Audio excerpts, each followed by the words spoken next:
오늘 우리가 함께 읽은 본문 마태복음 4장을 보면 예수님이 광야에서 받으셨던 세 가지 시험에 대해서 이야기하고 있습니다. 그리고 그 시험 이후에 예수님께서 본격적으로 공생의 사역을 시작하시는 것을 보게 됩니다.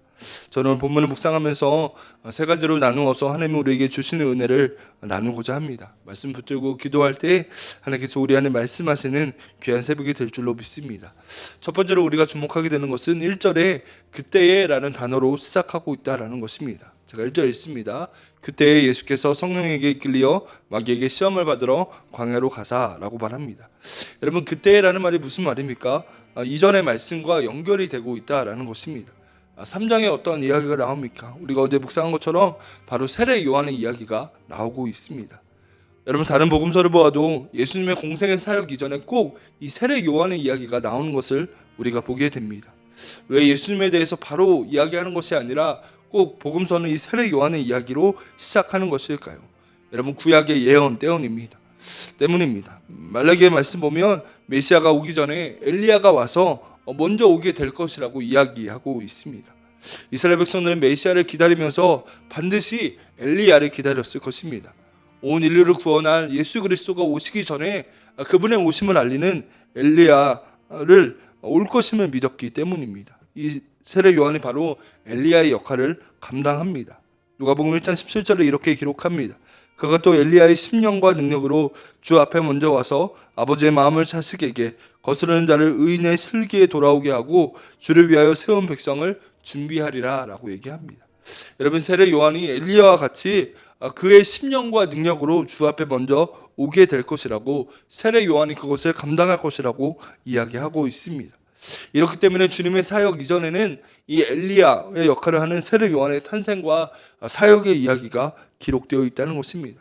세례 요한이 등장했다는 것만으로도 이제 예수님이 곧 오실 것이다, 인류를 구원한 메시아가 오게 되고 하나님의 나라가 시작될 것임을 이야기하시는 것이기 때문입니다.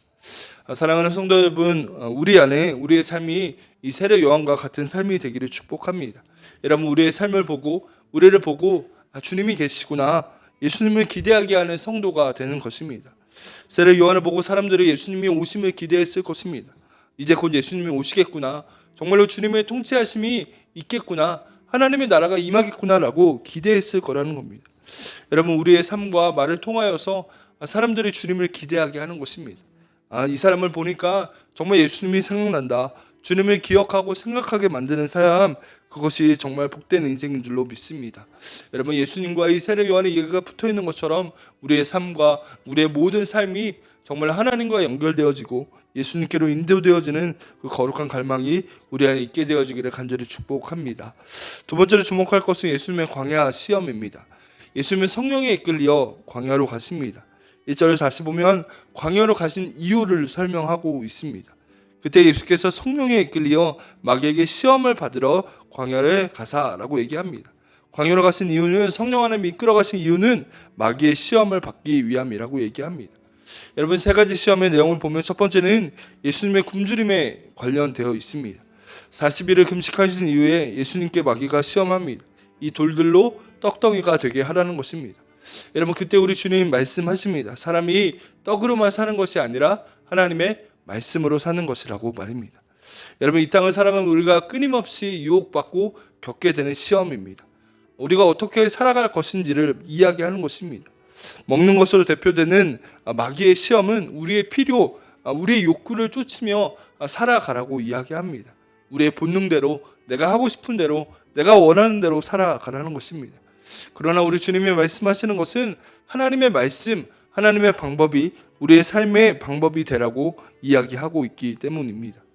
여러분, 땅에 속한 사람은 본능대로 살아가지만 하늘에 속한 믿음의 사람은 하나님의 말씀, 하나님의 방법을 따라 살아가는 인생임을 기억하는 저와 여러분들이 되기를 간절히 축복합니다.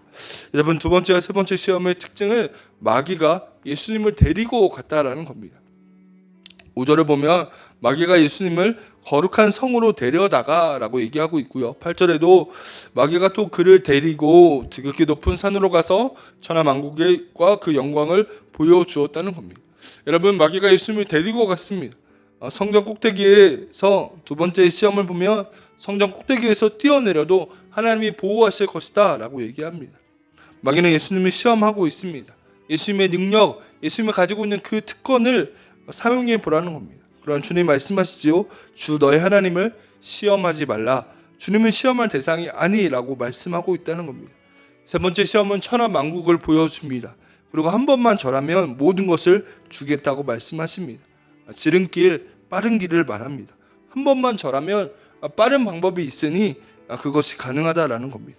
그때 예수님 뭐라고 말씀하십니까? 10절입니다.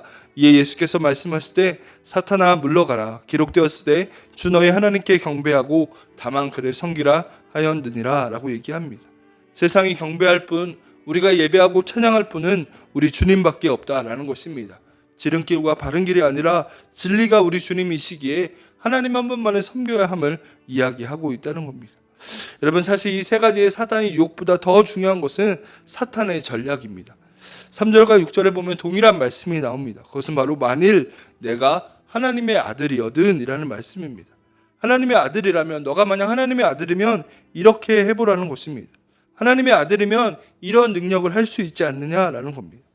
여러분, 이것이 사탄의 전략입니다. 언제나 사탄의 전략은 하나님을 의심하게 만듭니다. 하나님을 부인하는 것이 아니라 하나님을 의심하게 한다는 겁니다. 창세기 3장에서도 1절을 보면 뱀도 마찬가지였습니다. 세 번역으로 3장 1절을 읽습니다. 하나님이 정말로 너희에게 동산 안에 있는 모든 나무의 열매를 먹지 말라고 말씀하셨느냐라고 말합니다. 여러분, 하나님을 믿지 말라고 말하는 것이 아니라 끊임없이 하나님의 성품과 하나님에 대해서 의심하게 만듭니다. 하나님의 아들이면 할 수 있지 않느냐? 하나님의 능력과 성품을 의심하게 만듭니다. 여러분, 사람 사이의 관계도 마찬가지입니다. 관계가 무너지게 하는 방법은 의심으로부터 시작됩니다. 사단의 전략이 그러합니다. 그러한 의심을 한 방에 끼뜨릴 수 있는 것은 바로 믿음입니다. 하나님의 말씀을 믿는 믿음으로 살아갈 때 여러분, 서로 안에 사람의 관계 안에서도 믿음이 그 관계를 유지할 수 있는 것처럼 우리가 하나님의 말씀을 의지하고 믿을 때 그 모든 사단의 전략에서 승리할 수 있게 된다는 것입니다. 여러분, 그래서 우리에게 하나님의 말씀이 필요합니다. 하나님의 말씀을 신뢰하고 믿는 믿음이 우리에게 있어야 한다는 것입니다. 사단은 끊임없이 우리를 유혹하고 하나님을 의심하게 할 것입니다. 정말 하나님이 네 기도를 들어주고 계실까? 하나님이 너를 인도하실 것 같니? 하나님이 정말 정답이겠니? 하나님이 정말 능력이 있으신 분이니? 계속해서 하나님을 의심하게 한다는 겁니다. 여러분, 이 모든 것들을 깨트리는 방법은 하나님의 말씀을 믿는 것입니다. 믿음으로 주님을 신뢰하고 붙드는 것입니다. 그러면 사단의 모든 전략은 무너지게 된다는 것입니다. 여러분, 예수님의 시험 앞에, 이 말씀 앞에 하나님, 우리가 믿음으로 반응하며 말씀으로 승리하는 우리 모두가 되어지기를 간절히 축복합니다. 마지막 세 번째는 주님의 공생의 사역이 시작되었다는 것입니다. 17절에 보면 예수님의 사역의 핵심을 이야기하고 있습니다. 우리 17절은 같이 한번 읽어보겠습니다. 이때부터 예수께서 비로소 전파하여 이르시되 회개하라, 천국이 가까이 왔느니라 하시더라. 여러분, 회개하고 천국이 가까이 왔다라는 것, 이것이 주님의 사역의 핵심이었습니다. 하나님의 나라, 주님의 통치와 다스림이 임하였음을 믿고 회개하고 돌이키는 것, 이것을 전하기 위해 주님이 이 땅에 오셨다라는 겁니다. 12절 이하에 보면 주님의 사역이 어떠한지를 보여주는데요.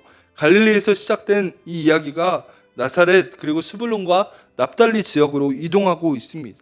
여러분, 이 복음은 어느 한 지역, 어느 한 공간에만 머무는 것이 아니라 정말 모든 지역 가운데 필요한 모든 공간과 모든 사람들에게 해당되어지는 필요한 말씀임을 이야기하고 있습니다.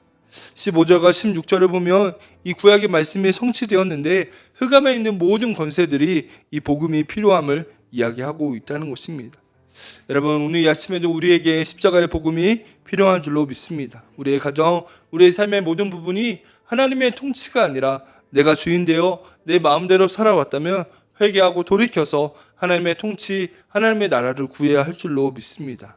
여러분, 그 이후에 18절 이하를 보면 예수님께서 제자들을 부르고 계십니다. 성경을 보면 하나님의 나라가 시작되면 항상 그곳에는 주님의 제자들이 있었음을 보게 됩니다. 하나님을 사모하며 주님을 사랑하는 사람이 반드시 그곳에 있었다는 것입니다. 하나님의 나라가 있는 곳에 제자들이 일어나고 주님을 따르는 사람들이 생기게 되었다는 것입니다.